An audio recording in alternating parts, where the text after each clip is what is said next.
ഇന്ത്യയിലെ ആദ്യ എക്സ്പ്രസ് വേ മുംബൈ പുനെ എക്സ്പ്രസ് വേ ആണ്.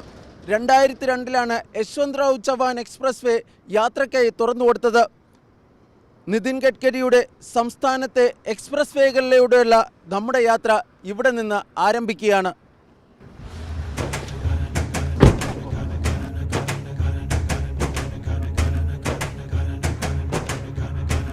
പുറത്ത് കൊടും ചൂടാണെങ്കിലും ഈ യാത്ര വിരസതയിലേക്ക് തള്ളിവിടില്ലെന്ന് ഗ്യാരണ്ടി. കാരണം മഹാരാഷ്ട്രയിലെ ഭൂരിഭാഗം റോഡുകളും നല്ല ഗുണനിലവാരമുള്ളവയാണ്.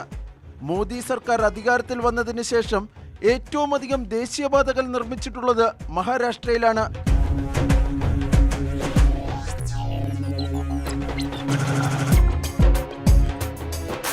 സംസ്ഥാനത്തെ പ്രധാനപ്പെട്ട നഗരങ്ങൾ തമ്മിൽ അതിവേഗ പാതകളിലൂടെ ബന്ധിപ്പിച്ചിട്ടുണ്ട്.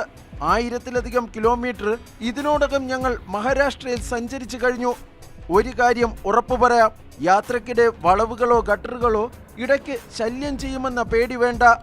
റോഡിലൂടെ ദീർഘയാത്രകൾ ചെയ്യുമ്പോൾ ഉണ്ടായിരുന്ന ആരോഗ്യ പ്രശ്നങ്ങൾ ഇപ്പോൾ ഇല്ലെന്നാണ് യാത്രയിലുടനീളം ഞങ്ങളുടെ ഡ്രൈവറായിരുന്ന കുറിച്ചി സ്വദേശി ജോണിന്റെ അഭിപ്രായം. പോകുന്ന സമയത്ത് റോഡ് അത്ര വീതി ഇല്ല, പിന്നെ കുഴിയൊക്കെ ഉള്ളതുകൊണ്ട് നമുക്ക് ഇത്ര കിലോമീറ്റർ ഓടുമ്പോൾ 1500 കിലോമീറ്റർ ഉണ്ട് ഇവിടെ നാട് വരെ.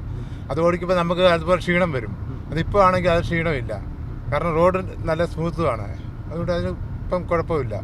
ഗ്രാമീണ മേഖലയിൽ മാത്രമല്ല, മുംബൈ പോലുള്ള നഗരങ്ങളിലും റോഡ് വികസനത്തിന്റെ കാര്യത്തിൽ വൻ മുന്നേറ്റമാണ് കഴിഞ്ഞ 10 വർഷത്തിനിടയിൽ ഉണ്ടായിട്ടുള്ളത്.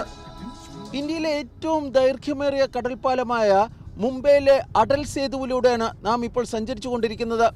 21.8 കിലോമീറ്റർ ദൈർഘ്യമാണ് ഈ കടൽപ്പാലത്തിനുള്ളത്. ഒരു എഞ്ചിനീയറിംഗ് വിസ്മയമാണ് ഈ കടൽപ്പാലം.